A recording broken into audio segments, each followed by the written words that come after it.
Hello bachcho, let's discuss this question. Water stress causes the stomata to A, hence reducing the B availability. Here A and B refer to A open B H2O, B A close B H2O, C A close B CO2, D A open B CO2. इस question को solve करने का जो की concept है वो है water stress के इफेक्ट को समझना एक प्लांट बॉडी के ऊपर। जब वाटर स्ट्रेस होता है इसका मतलब क्या है? सबसे पहले इसका मतलब है कि पानी कम है प्लांट के अंदर। पानी कम है प्लांट के अंदर। तो उसके बाद क्या होगा? आपकी जो लीव्स है उनको जो है ट्रांसपिरेशन बंद करवाना है, क्योंकि ट्रांसपिरेशन से वाटर लॉस हो रहा है।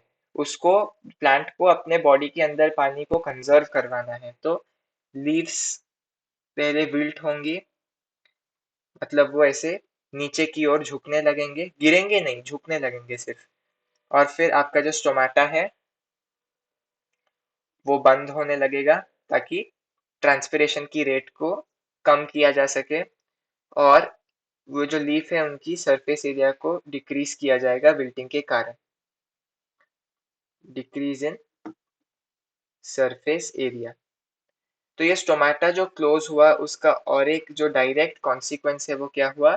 आपका जो कार्बन डाइऑक्साइड का कॉन्सेंट्रेशन है वो घटने लगा, क्योंकि स्टोमाटा के द्वारा ही कार्बन डाइऑक्साइड ऑक्सीजन का एक्सचेंज होता है एटमॉस्फेयर से। और यदि स्टोमाटा ही बंद हो गया तो फिर कार्बन डाइऑक्साइड का कॉन्सेंट्रेशन कम हो जाएगा, और इसका इफेक्ट दिखेगा आपके फोटोसिंथेसिस पर।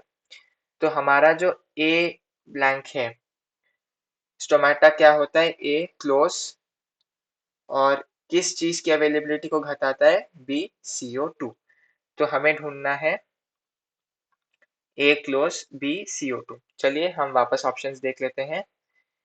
ए ओपन BH2O गलत, बी ए क्लोज BH2O गलत, सी ए क्लोज BCO2 ये ठीक है, डी ए ओपन BCO2 गलत। So the correct option to this question is option C, A close B CO2. Hope you've understood it well. All the best.